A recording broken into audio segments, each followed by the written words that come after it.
अस्सलाम वालेकुम स्टूडेंट, क्या हाल चाल है। उम्मीद है आप सब ठीक ठाक होंगे।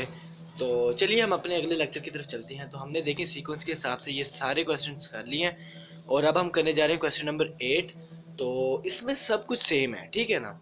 1 साल 2 साल 3 साल हाँ, चौथे साल में मशीन का थोड़ा सा अकाउंट चेंज होगा। क्या हुआ कि आपने मशीन सेल कर दी। तो हम पढ़ते हैं question. A firm purchased a second-hand truck for 50,000 on 1st January 2013 and spent 20,000 on its overhauling। तो ये टोटल अमाउंट कितनी हो जाएगी बुक वैल्यू। हम 50,000 की हमने मशीन खरीदी थी, फ़ौरन हमने उस पर 20,000 की कोई और एक्सपेंस किया, तो टोटल हमारी जो मशीन थी वो कितने की होगी वो हम देख लेंगे। और डेप्रिसिएशन इज रिटर्न ऑफ 10% पर annum on the reducing balance on 30th June 2016। Reducing देखे हमें कैसे पता लगेगा कौन सा मेथड है। WRD दूसरा मेथड, पहला था सोफा, दूसरा था WRD। तो ऑन द अच्छा, और वो कह रहे हैं कि on 30 June 2016 the truck was sold for ₹30,000 being unsuitable. उन्होंने क्या किया, 30 जून 2016 को वो ट्रक बेच दिया अनसूटेबल के प्राइस, यानी कि वो खुद बता रहे हैं अनसूटेबल 30,000। तो हमें इसमें प्रॉफिट लॉस फाइंड करना पड़ेगा। Prepare the truck account for the 13 to 16 बनाना है, assuming that account are close on 31 December. वो बाकी सारा सेम है। तो चलिए अब हम क्वेश्चन स्टार्ट करते हैं। मैंने परफॉर्मा तैयार करके रखा है, आपने भी परफॉर्मा बना लेना है जल्दी से। तो जल्दी से परफॉर्मा बनाने के बाद अब हम क्वेश्चन स्टार्ट करते हैं। तो देखिए सबसे पहले डेट हम देखेंगे। डेट जो हमारी मेंशन है वो है 1/1/13। तो इसमें हमने क्या करना है, कैश अकाउंट लिख लिया। अब देखें कैश आपका कितना है टोटल। पहला 50,000 है, 50,000 प्लस आपने इसके ऊपर 20,000 और लगाए, तो ये टोटल कितने हो गए आपके, हो गए 70,000। पहले साल का काम हमारा कंप्लीट हो गया, 70,000 हो गया। अब इसी साल का हम एंड करेंगे 31, 12 और 13, ठीक है। सबसे पहले डेप्रिसिएशन आपने पूरा लिखना है, मैं शॉर्ट लिख रहा हूँ ताकि जल्दी जल्दी आपका टाइम भी वेस्ट ना हो, मेरा भी ना हो। तो अब मशीन कितने की बुक वैल्यू हमारी कितनी बन रही है, 70,000। हमने 70,000 लिया, मल्टीप्लाई बाय कितने परसेंट उन्होंने कहा था, उन्होंने कहा था 10%। 10% हमने, और 12/12 कटिंग होगी, तो जो इसकी डेप्रिसिएशन आई, डेप्रिसिएशन कितनी आ गई 7,000। आप जब कैलकुलेटर में ये सारी वैल्यूज इस तरह करके लिखेंगे तो आपकी अमाउंट 7,000 आएगी। बड़ी वैल्यू को बोथ साइड पे मेंशन कर देंगे। इसमें से बड़ी वैल्यू कौन सी है, आपने देखा बड़ी वैल्यू हमेशा ये वाली साइड होती है। तो पहला अकाउंट थोड़ा सा बड़ा कर लेते हैं, 70,000, यहाँ पे भी 70,000, और इसमें से आपने इसमें से इसको लेस किया तो आपका पास क्या निकला है, बैलेंस CD। जब बैलेंस CD इसमें से लेस किया तो आपका आंसर है 63,000। ये अगले साल का आपका क्या बन गया, 1/1/14 balance BD। Same to same जैसे हम पहले करते आ रहे हैं सारे क्वेश्चन, अब तो आपको आइडिया हो गया होगा। 31, 12, 14 और डेप्रिसिएशन अकाउंट। डेप्रिसिएशन देखें दूसरा मेथड है, पहला मेथड नहीं है WRD, ये वो है आर्ट वाला मेथड। तो इसमें हम क्या करते थे, डेप्रिसिएशन किस पे निकालते थे, जो हमारा बैलेंस BD होता था। 63,000 मल्टीप्लाई बाय 10/100। तो जब आपने इसको कैलकुलेशन की तो आपका 6300 आपकी डेप्रिसिएशन आ गई। बड़ी वैल्यू को बोथ साइड पे मेंशन कर देंगे, बड़ी वैल्यू बोथ साइड पे मेंशन कर दी हमने। और इसमें से इसको लेस किया, जब लेस किया तो हमारे पास क्या आ गया, बैलेंस CD। जब इसमें से हमने इसको लेस किया तो हमारे पास आंसर आ रहा है 5670। 5670 देखिए आपने इसमें से इसको लेस किया तो 5670 आपकी डे नहीं 56700, हाँ 00, ये आपकी डेप्रिसिएशन बैलेंस CD निकला है। ये अगले साल का क्या बनेगा, बैलेंस BD। तो आपने 567000, फिर 31, 12। कोई इस साल भी हमने कोई काम नहीं किया तो कुछ भी नहीं, डेप्रिसिएशन लिखेंगे।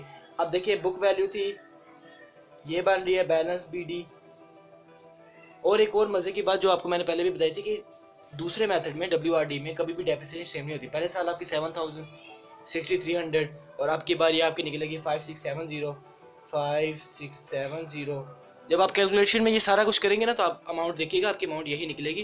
तो आगे हम देखते हैं, बड़ी वैल्यू को बहुत साइड पे मेंशन कर देना हमने। ये देखिए 56700, 56700। जब इसमें से इसको लेस किया तो आपका अमाउंट, आपकी अमाउंट निकला है बैलेंस CD। जब इसमें से इसको हमने लेस किया तो हमारी अमाउंट क्या निकल आई, हमारी अमाउंट 51 030। ये अगले साल का आपका क्या बन जाएगा 1116 बैलेंस BD। तो अब इस साल हमारा मेन काम स्टार्ट होगा, ठीक है। अब देखिए हमने बुक पे गौर किया तो उन्होंने क्या कहा कि आपने 2016 में 30 जून 2016 को मशीन सेल कर दी थी, यानी कि 30 जून तक तो आपने मशीन चलाई ना। साल स्टार्ट हुआ, पहला महीना, दूसरा महीना, तीसरा, चौथा, पांचवा, छठा महीना, मतलब 6वें महीने तक आप मशीन यूज़ करते रहे। तो हम क्या करेंगे, डेप्रिसिएशन निकालेंगे। हम निकालेंगे इसकी डेप्रिसिएशन निकलेगी, वो कितनी निकलेगी मेरे ख्याल 30, हाँ 3616। Depreciation 51030 multiply by 10/100 multiply by 6/12। ये जो 6 है, आपकी मशीन कितने मंथ चली, 6 मंथ चली। ये 6 ऊपर आ गया, साल में कितने मंथ होते हैं, 1 से लेकर 12 तक। 12 तो हमने 12 नीचे ली, जब ये आपने किया तो आपकी डेप्रिसिएशन निकल आई 2552। अब देखिए आपने मशीन सेल कर दी है, ठीक है, और आपको कैसे पता लगेगा प्रॉफिट हुआ लॉस, तो हम उसकी थोड़ी कैलकुलेशन कर लेते हैं। तो देखिए नज़र, हाँ आपको आ रहा होगा, हमने क्या किया, हमने देखा मशीन की वैल्यू कितनी थी, एक कॉस्ट ऑफ मशीन, यहाँ पे आपने ऊपर लिख लेना वर्किंग नोट, ये नीट का हिस्सा हो सकता है वर्किंग नोट। तो नीट के अंदर मेंशन करेंगे तो आपको ज़्यादा अच्छे नंबर मिल जाएंगे, क्योंकि इसमें ये होता है कि अगले को मेंशन होगा कि आपकी जितनी एंट्रीज हुई हैं उसके क्या पीछे। कॉस्ट ऑफ आपने machine truck, cost of truck on 1116, तो आपकी कॉस्ट ऑफ ट्रक कितनी बन रही थी, आपने देखी बुक वैल्यू, ये देखिए कॉस्ट ऑफ ट्रक जो इस डेट की थी ये बन रही थी 515030। अब इसमें से लेस करेंगे हम डेप्रिसिएशन, डेप्रिसिएशन कितने मंथ के हम निकालेंगे, 51030 मल्टीप्लाई बाय 10/100 मल्टीप्लाई बाय 6/12। तो ये आपकी कितनी डेप्रिसिएशन थी 2550। इसमें से जब लेस किया तो लेस करने से आपकी अमाउंट क्या निकला 48480। आप लेस करके देख सकते हैं, ठीक है। जिस दिन आपने मशीन सेल की आपकी मशीन की वैल्यू कितनी थी, ये थी सेल डेट पे, सेल डेट ओरिजिनल वैल्यू। तो ये आप कुछ भी अच्छी सी नरेशंस लिख लीजिएगा, सेल डेट ओरिजिनल वैल्यू। अब वो बता रहे हैं कि आपको कितने मिले, आपको जो कैश मिला वो मिला 30,000, रिसीव कितना किया 30,000। तो हम प्रॉफिट लॉस फाइंड करने के लिए डिफरेंस ले लेंगे। डिफरेंस कैसे कि आपकी जो जितनी मशीन की कीमत है आप उसमें से लेस कर देंगे जितना आपको रिसीव हुआ, ठीक है ना। जब आप ऐसा करेंगे तो आपको आइडिया हो जाएगा कि जी ये हमारी मशीन की, तो रिसीव हम इसमें से लेस करेंगे कैश रिसीव। कैश रिसीव आपने कितना किया 30,000। जब इसमें से लेस किया तो आपकी अमाउंट क्या निकल आई 18478। अब देखिए अगर आप ऐसा करेंगे ना कि 30,000 आपको रिसीव हुआ माइनस 48,480 रुपीज़, तो आपका आंसर माइनस में आएगा।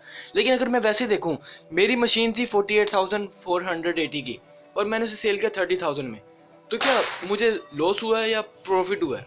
ऑफ कोर्स लॉस हुआ है। तो ये क्या हुआ, loss on sale of machine, या ट्रक है, हाँ तो ट्रक लिख देंगे, ठीक है।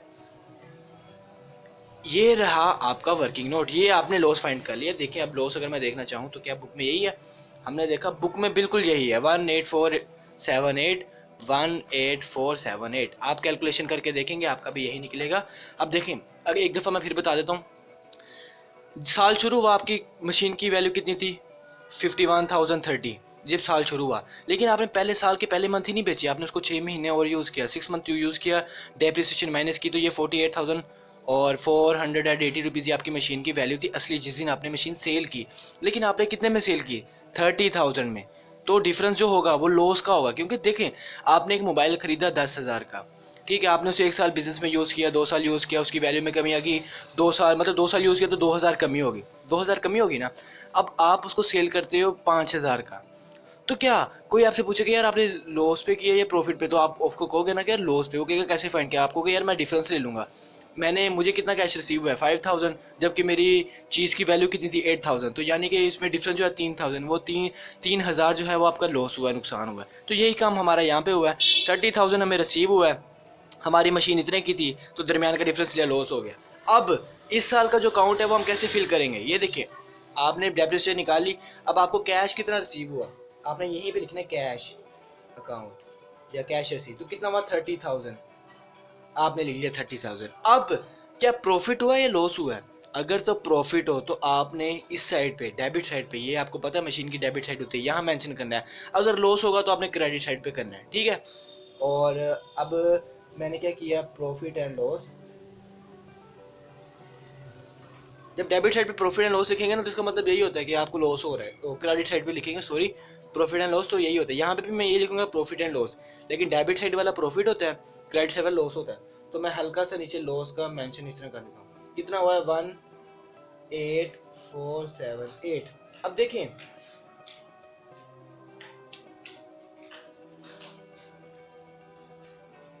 एक और बात, जब भी मशीन सेल, अब आपके पास मशीन नहीं है, सेल कर दी ना, तो ये दोनों वैल्यूज आप इसको प्लस करेंगे, इसको जमा करेंगे, इसको जमा करेंगे तो कितनी वैल्यू बनेगी, ये हमेशा अकाउंट जब भी क्लोज होता है तो उसकी वैल्यू वो हो जाती हैं, दोनों सेम होती हैं, आपने प्लस करके देख लेना है। यानी कि देखिए आपके पास अब मशीन नहीं है, मशीन नहीं है ना, आपकी मशीन आपने सेल कर दी, बेच दी, बदले में पैसे मिल गए, तो आप उसका अकाउंट कैसे क्लोज करोगे, आपकी मशीन इतने की थी, डेप्रिसिएशन निकाली, ठीक है, सेल की, कैश इतना मिला, लेकिन साथ लॉस हुआ। अगर लॉस ना होता प्रॉफिट होता तो इस प्रॉफिट वाली लाइन को मैं यहाँ मेंशन करता, ठीक है, लेकिन प्रॉफिट नहीं हुआ, लॉस हुआ है। तो अब बोथ साइड आपकी इक्वल है। इक्वल कैसे हुई, इतने की मशीन थी, सेल की, सारा प्रोसेस, ये वर्किंग नोट आपके पास है, वर्किंग नोट में सारा प्रोसेस आपने देखा कि इस तरह से करते गए और आपने ये इधर क्रेडिट साइड पे छाप दिया, ठीक है, समझ आ गई। जहाँ से समझना है मुझसे पूछ सकते हैं, कोई इतना टेक्निकल नहीं है। आपके पास मशीन थी, आपने उसे यूज़ किया, डेप्रिसिएशन निकाली, अगले साल फिर यूज़ किया, डेप्रिसिएशन निकाली, अगले साल फिर यूज़ किया, डेप्रिसिएशन निकाली, चौथे साल आपने साल के एंड दरमियान में आपने उस मशीन को सेल कर दिया। जब सेल कर दिया तो उसका अकाउंट क्लोज हो गया ना, अब तो मशीन ही नहीं है ना, आप उसकी डेप्रिसिएशन निकालेंगे ना आप उसका अकाउंट बनाएंगे। तो जब आपके पास मशीन ही नहीं है तो आप उसकी कुछ भी नहीं होगा। तो ये देखें, ये बहुत साइड इक्वल आती है, इसमें कोई बैलेंस सीडी कोई बैलेंस बीडी नहीं निकलता, क्योंकि मशीन सेल होने के बाद आपके पास मशीन ही नहीं है तो उसका बैलेंस सीडी कैसे निकलेगा, आपके पास ये मशीन चली गई है। मुझे उम्मीद है आपको समझ आ गई होगी। जहाँ से समझना है आप मुझसे पूछ सकते हैं, नहीं तो मेरे इंस्टाग्राम पे मुझे टेक्स्ट कर दें, अगर कमेंट नहीं करना तो मैं वहाँ आपको क्लियरली और अच्छे से बता दूंगा। तो इसके बाद हम नेक्स्ट क्वेश्चन की तरफ जल्दी से चलेंगे। तो उम्मीद है आपको समझ आएगी, प्रैक्टिस करनी है, पेपर में ये कंपलसरी आता है, जितनी अच्छी प्रैक्टिस होगी उतने अच्छे से आपके 20 में से 20 मार्क्स भी आ सकते हैं इसके न्यूमेरिकल में, डेप्रिसिएशन के। तो आसान है, इतना टेक्निकल नहीं है, आप थोड़ा सा बस ध्यान दें, तो थोड़ा सा टाइम दें तो आपकी बहुत अच्छी आ जाएगा। तो उम्मीद है आप सबको समझ आई होगी। मेरी गलतियों को इग्नोर करना मैंने हमेशा कहता हूँ, और दुआओं में याद रखना। तैयब शान आपका दोस्त, आपका होस्ट।